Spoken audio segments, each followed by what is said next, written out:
1971 India Pakistan போர் வெடிக்கத் தயாராகிக் கொண்டிருந்த அந்த இருண்ட நாட்களில் எல்லோரும் கவனம் செலுத்தியது நிலப்பரப்பில் நடந்த போராட்டங்கள் மீதுதான். ஆனால் கடலின் ஆழத்தில் யாருக்கும் தெரியாமல் ஒரு ரகசியமான முடிவு எடுக்கப்பட்டது. அந்த முடிவு தோல்வியடைந்திருந்தால் இந்த போரின் முழு வரலாறே மாறியிருக்கும். இந்தியா ஒரு மிகப்பெரிய சிக்கலில் இருந்தது. கிழக்கு பாகிஸ்தானில் நடந்த மனித உரிமை மீறல்கள் உலகத்தை அதிர்ச்சிக்குள்ளாக்கிக் கொண்டிருந்தது. லட்சக்கணக்கான அகதிகள் இந்திய எல்லைக்குள் வந்து கொண்டிருந்தனர். அரசியல் அழுத்தம் அதிகரித்துக் கொண்டே இருந்தது. போர் தவிர வேறு வழியே இல்லை போல இருந்தது. ஆனால் ஒரு பிரச்சனை இருந்தது. பாகிஸ்தானின் கடற்படை, குறிப்பாக அதன் கராச்சி துறைமுகம், அவர்கள் முழு போர்த்திறனின் இதயம் போல இருந்தது. அங்கிருந்தே எரிபொருள், ஆயுதங்கள், கப்பல்கள் அனைத்தும் இயக்கப்பட்டது. அதை தாக்காமல் போரை வெல்ல முடியாது. ஆனால் நேரடியாக தாக்குவது ஒரு மிகப்பெரிய ஆபத்து. ஏன் தெரியுமா? அந்த துறைமுகம் மிகவும் பாதுகாப்பாக இருந்தது. ரேடார் கண்காணிப்பு, கடலடி பாதுகாப்பு, எதிர்பாராத தாக்குதல்களை தடுக்க பல அடுக்குகள். ஒரு தவறு நடந்தால் இந்திய கடற்படை கப்பல்கள் அனைத்தும் சிக்கிக்கொள்ளும் அபாயம்.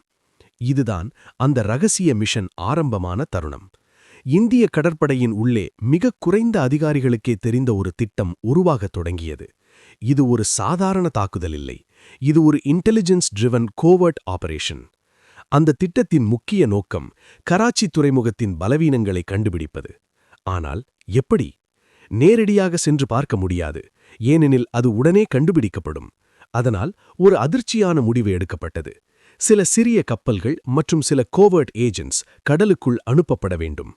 இந்த ஆபரேஷன் முழுவதும் சைலன்ஸில் நடக்க வேண்டும். அந்த ஏஜென்ட்ஸ் எதிரி கடற்படைக்கு தெரியாமல் அவர்களது பாதுகாப்பு அமைப்புகளை மேப் பண்ண வேண்டும். எந்த நேரத்தில் பாதுகாப்பு குறைவாக இருக்கும், எந்த இடத்தில் தாக்குதல் சாத்தியம், எந்த பாதை பாதுகாப்பானது. இது ஒரு தவறு நடந்தாலே மிஷன் முடிவாகிவிடும். அந்த குழுவினர் கடலுக்குள் சென்றபோது அவர்கள் சந்தித்த சவால்கள் யாருக்கும் தெரியாது. இரவு நேரம், முழு இருள், எந்த சிக்னலும் இல்லை.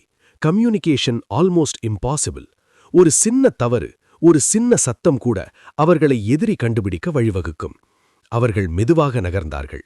ஒவ்வொரு அடி, ஒவ்வொரு முடிவு உயிரோடு திரும்புவோமா என்ற கேள்வியோடு. அந்த நேரத்தில் இந்தியா முழுவதும் யாருக்கும் இந்த மிஷன் பற்றி தெரியாது. அந்த ஏஜென்ட்ஸ் மட்டும்தான் உண்மையை தெரிந்தவர்கள். அவர்கள் கண்டுபிடித்த தகவல்கள் மிகவும் அதிர்ச்சிகரமானவை. கராச்சி துறைமுகத்தில் ஒரு முக்கியமான பலவீனம் இருந்தது. ஒரு குறிப்பிட்ட நேரத்தில் பாதுகாப்பு குறைந்துவிடும். அந்த நேரத்தை பயன்படுத்தினால் மிகப்பெரிய தாக்குதல் நடத்த முடியும். ஆனால் இதுதான் மிகப்பெரிய ரிஸ்க். இந்த தகவல் சரியா? அது ஒரு டிராப்பாக இருந்தால், அந்த தகவல் தவறாக இருந்தால் இந்திய கடற்படை நேராக எதிரியின் கையில் சிக்கிக்கொள்ளும். அந்த ஒரு முடிவு ஆயிரக்கணக்கான வீரர்களின் உயிரை தீர்மானிக்கும். இந்த தகவலை வைத்து இந்திய கடற்படை தலைமை ஒரு மிகப்பெரிய முடிவை எடுக்க வேண்டிய சூழல். நம்பலாமா அல்லது விட்டுவிடலாமா? அந்த சில மணி நேரங்களில் நடந்த விவாதங்கள் இன்றும் முழுமையாக வெளியே வரவில்லை. ஆனால் இறுதியில் ஒரு டேரிங் டிசிஷன் எடுக்கப்பட்டது. நாம் இதை முயற்சி செய்யப் போகிறோம். அதன் பின்னர் ஆபரேஷன் ஆரம்பமானது. இந்திய கடற்படை கப்பல்கள் முழு இருளில் சைலன்ஸில் நகர்ந்தன. எந்த ரேடியோ கம்யூனிகேஷன் இல்லை, எந்த வெளிச்சமும் இல்லை. அவர்கள் நம்பியது அந்த கோவர்ட் மிஷனில் கிடைத்த தகவல்களை மட்டும். அந்த நேரத்தில் ஒவ்வொரு வினாடியும் சஸ்பென்ஸ். எதிரி கண்டுபிடிக்குமா? ரேடார் டிடெக்ட் பண்ணுமா? ஒரு சின்ன தவறு நடந்தாலே முழு மிஷன் கொலாப்ஸ். அவர்கள் அந்த கிரிட்டிக்கல் ஜோனுக்கு அருகில் வந்தபோது டென்ஷன் உச்சத்தில் இருந்தது. அந்த இன்டெலிஜென்ஸ் சரியா என்று தெரியும் தருணம் அது. ஒரு சில நொடிகள் எந்த பதிலும் இல்லை. அந்த அமைதியே மிகவும் பயங்கரமானது. பின்னர் அவர்கள் உணர்ந்தார்கள், பாதுகாப்பு உண்மையிலேயே குறைந்திருந்தது. அந்த ஒரு தகவல் சரியாக இருந்தது. அதுவே போரின் போக்கை மாற்றிய தருணம். அதன் பிறகு நடந்த தாக்குதல் கராச்சி துறைமுகத்தை அதிர்ச்சிக்குள்ளாக்கியது. எதிரி அதற்கு தயாராக இல்லை. அந்த கோவர்ட் இன்டெலிஜென்ஸ் இல்லாமல் இந்த தாக்குதல் சாத்தியமே இல்லை. ஆனால் இங்கே ஒரு கேள்வி. அந்த தகவல் தவறாக இருந்தால், அந்த ஏஜென்ட்ஸ் பிடிபட்டிருந்தால், அந்த கப்பல்கள் டிடெக்ட் செய்யப்பட்டிருந்தால், இந்திய கடற்படை ஒரு பெரிய இழப்பை சந்தித்திருக்கும். போர் திசை மாறியிருக்கும். உலக அரசியல் கூட வேறொரு பாதையை எடுத்திருக்கும். ஆனால் அந்த ரகசிய மிஷன், அந்த சைலண்ட் சாக்ரிஃபைஸ், அந்த அன்சீன் கரேஜ், அவையெல்லாம் வரலாற்றில் பெரிதாக பேசப்படவில்லை. ஏனெனில் சில வெற்றிகள் வெளிச்சத்தில் இல்லை, அவை இருளில்தான் உருவாகின்றன. 1971 போரின் வெற்றி மேடையில் நடந்ததல்ல. அது கடலின் ஆழத்தில் யாருக்கும் தெரியாமல் நடந்த ஒரு சைலண்ட் கேம்.